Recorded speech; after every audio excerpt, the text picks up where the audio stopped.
50% کراچی میں فیکٹریاں کارخانوں کی جو صورت حال ہے وہ اس کو آپ کہتے ہیں تو ورچولی وہاں پر جو ہے آپ جا کے دیکھیں ٹیکنیکلی جو ہے از اے سلیوری، ویج سلیوری ہے. منیمم ویج جو گورنمنٹ نے بھی اعلان کیا ہے 40,000 روپیہ منیمم ویج، وہ مور دین 80% فیکٹریز کے اندر وہ ورکرز کو نہیں مل رہا. ورکر جو ہے 20 سے 25,000 روپے میں ابھی بھی کام کرتے ہیں. ورکنگ آورس کا رسپیکٹ نہیں ہوتی، 10 سے 12 گھنٹے ورکرز کام کر رہے ہیں. ایون بعض فیکٹریوں میں اتوار کی چھٹی بھی نہیں ہے. تھرڈ پارٹی کانٹریکٹ سسٹم ہے جو پاکستان کے لاء میں اور سپریم کورٹ کے فیصلوں کے مطابق انلیگل ہے. ورکرز کو جو ہے یونین بنانے کا رائٹس نہیں ہے. 95% ورکرز کو جو ہے ان کے پاس اپائنٹمنٹ لیٹرز نہیں ہے. EUDI اور سوشل سیکورٹی سے ورکرز کو رجسٹر نہیں کیا جاتا. اس وقت یہ ورکر سوشل سیکورٹی کے ادارے کے آفیسر ایسوسیشن کے ساتھی بھی یہاں پر تشریف فرما ہے. یہ کہہ رہے ہیں کہ 6 لاکھ ورکرز یہاں رجسٹرڈ ہیں، جبکہ کراچی کے اندر جو ہے یہ کوئی 90 لاکھ کے قریب سے زیادہ انڈسٹریل ورکر ہے. تو 6 لاکھ کا مطلب 6 لاکھ میں بھی جو ایکٹیو ورکر ہیں وہ 3 لاکھ سے بھی زیادہ نہیں ہے. 5 لاکھ کہتے ہیں لیکن 3 لاکھ جو ہیں جن کے پاس کارڈ ہے. یہ تو ورس کنڈیشن ہے. اس طریقے سے جہاں جہاں یونین بنانے کی کوشش کی جاتی ہے اس یونین بنانے کو روکا صرف مالکان ہی نہیں روکتے، لیبر ڈپارٹمنٹ باقاعدہ طور پہ یونین بنانے کے عمل کو روکتے ہیں. 18th امینڈمنٹ کے بعد جو ہے یہ وفاق کے جو یونٹس تھے جن کو ہم صوبے کہتے ہیں ان کے اختیار میں آ گیا تھا. لیکن مالکان کیا کرتے ہیں کہ ایک کوئی بھی دکان ہے، گودام جو ہے ایک دوسرے صوبے میں دکھا کر اور وہ کہتے ہیں ہم ٹرانسفارمیشن ہے اور لے جا کے یونین کو جو ہے وہاں پہ NIRC سے رجسٹر کرواتے ہیں اور یہاں پہ سارا راستہ روکا جا رہا ہے. ایک فیکٹری کی میں آپ کو مثال دیتا ہوں. MI انڈسٹری کے اندر جو سائٹ ایریا میں ہے وہاں پر ورکرز نے یونین بنائی. یہاں کے لیبر ڈپارٹمنٹ کے جو ہے سائٹ ایریا کا جو جوائنٹ ڈائریکٹر ہے ہماری اطلاع کے مطابق اس نے 10 لاکھ روپیہ لیا ہے اور یونین کے معاملات کو اس حد تک ڈیلے کیا کہ وہاں NIRC میں جا کے انہوں نے رجسٹریشن کروائی ہے. کوئی 25 سے 26 ورکرز کو یونین کے ایکٹیوسٹ ہیں ان کو نکال دیا ہے. یونین ایکٹیوسٹوں کو تھریٹ کیا جا رہا ہے، ڈیتھ تھریٹ سے. اور یہ اتنی خطرناک صورت ہے اس کا ہم نے پولیس میں بھی اس کی اطلاع کی ہے اور بین الاقوامی طور پہ جہاں جہاں پاکستان کا جو ہمارے انٹرنیشنل آبلیگیشنز ہیں جہاں پر وہاں پہ بھی ہم نے اس سے بات کی ہے. ہماری جو یونین کی نائب صدر ہے شازیہ، اس کو جو ہراساں بھی کیا گیا، تشدد کیا گیا اور جاب سے اس کو نکالا گیا. اس کا بھی ہم نے کیس داخل کیا ہے. تو یہ ایک فیکٹری کا نہیں ہے، وائڈ اسپریڈ ہے. آپ جا کے پیسے دیں ورنہ پیسے کے بغیر ایون یہ کہ آفس بیررز کی چینج بھی نہیں ہوتی. اس پر مستعد یہ ہے کہ یہاں پہ سندھ لیبر کوڈ کو لایا جا رہا ہے.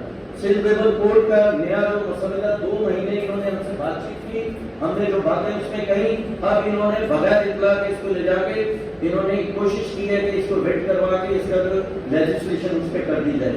کوئی ورکرز نے جو اپنی باتیں بتائی تھی اس میں شامل نہیں کی. وہ تمام باتیں جو ابھی میں کہہ رہا ہوں ان تمام باتوں کی وہاں پہ اس کو لیگلائز کرنے کی کوشش ہے. جس طریقے سے ایڈوانس دینے کا مطلب یہ ہے ورکرز کو ہم یہ کہتے ہیں کہ یہ ختم کیا جائے، یہ سلیوری کے اس سے زمرے میں آتا ہے، یہ خرید و فروخت ہوتی ہے. تو یہ ایڈوانس دے دیں گے اس میں رکھا جا رہا ہے.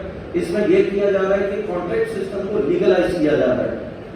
اور یہ کہہ رہے ہیں کہ ہم انڈیا میں بھی کرنے جا رہے ہیں، ہم سری لنکا میں بھی کرنے جا رہے ہیں، ہم دنیا کے دیگر ممالک میں بھی کرنے جا رہے ہیں. لہٰذا یہاں پہ بھی ہم نے اس کو رجسٹ کیا ہے لیکن دوبارہ انہوں نے اس کے اندر ڈالا ہے اور اس کو لیگلائز کرنے کی بات کی ہے.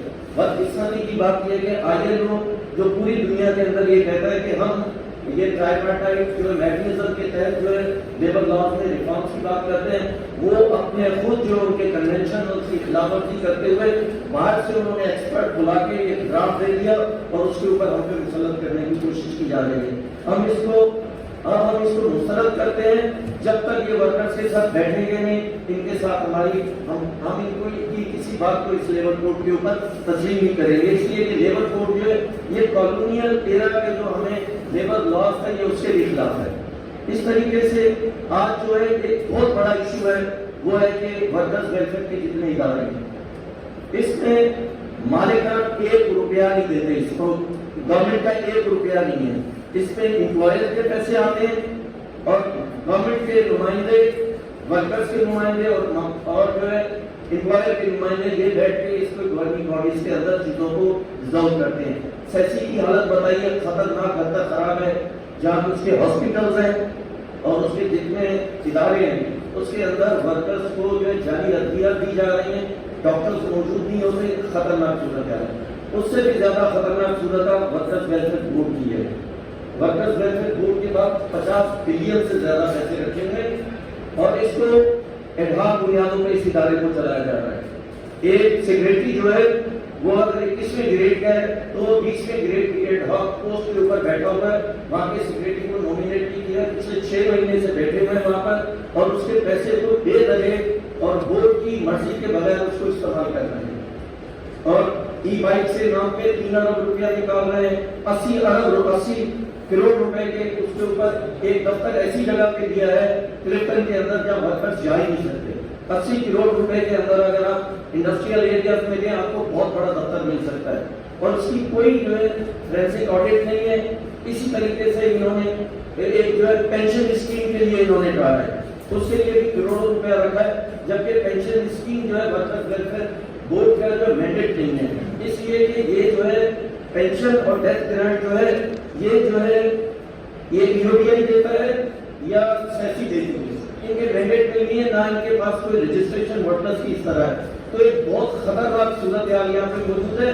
ہماری رسپیکٹ ہماری گورنمنٹ سے یہ ہے کہ یہاں جو تباہی ہو رہی ہے ورکرز ویلفیئر بورڈ کے اندر، اس کا فورینسک آڈٹ کیا جائے، اس کا ہی نہیں باقی تمام اداروں کا بھی کیا جائے کہ ایک سیکریٹری جو ہے وہی جو ہے اس کا کسٹوڈین بھی ہے، پیسے بھی وہی خرچ کر رہا ہے، اس کو چیک بھی وہی کر رہا ہے۔ تو یہ خطرناک صورت ہے۔ اس کے علاوہ پرائیویٹائزیشن کا عمل ہے، مطلب آج تک جو پچھلے 20 سال کے اندر پرائیویٹائزیشن ہوئے وہ تمام ادارے جو ہے وہ ان کو موجود ہی نہیں ہے۔ پرائیویٹائزیشن ہوں گے، لوگوں نے خریدا، اس سے زمینیں بیچی، اب KPT ہے، ریلوے ہے، PI ہے، واپڈا ہے، یہ سارے اداروں کو پرائیویٹائز کرنا چاہتے ہیں۔ کراچی کے اندر KHC پرائیویٹائز ہوا ہے، اس کی صورتحال پر کراچی کے شہری اس کو بھگت رہے ہیں۔ تو اس صورتحال میں ہم یہ گورنمنٹ سے بھی ہمارا مطالبہ بھی ہے، اور ہم جو ہے 19 تاریخ کو ہم سائٹ انڈسٹریل ایریا کے اندر ایک بڑا احتجاج کرنے جا رہے ہیں کہ جو فیکٹری ورکرز کے ساتھ جو کچھ ان کو تھریٹس ہیں اس پر ہم بات کریں گے،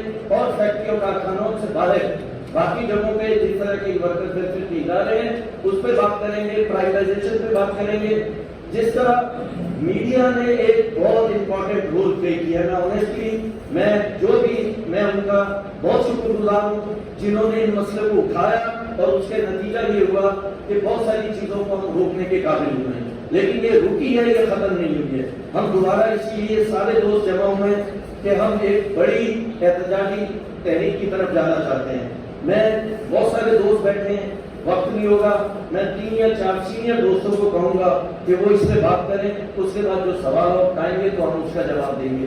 تو میں سب سے پہلے تو انیس ہارون صاحبہ سے کہوں گا کہ ان کے انیشیٹو کے اوپر جو ہے یہ جو آرگنائزیشن ورکر سالیڈیرٹی کمیٹی بنی ہے، یہ ان کا انیشیٹو تھا، اور انہوں نے بہت ساری جگہوں پہ جس ادارے کے لیے بیٹھی ہیں ورکرز کو بچانے کے لیے کافی مدد کی ہے اور ہمارے ساتھ کھڑی ہیں۔ میں پہلے کہوں گا کہ یہ بات کریں، پھر میں جا کر سائی اور باقی دوستوں سے کہوں گا کہ اس کی بات کریں۔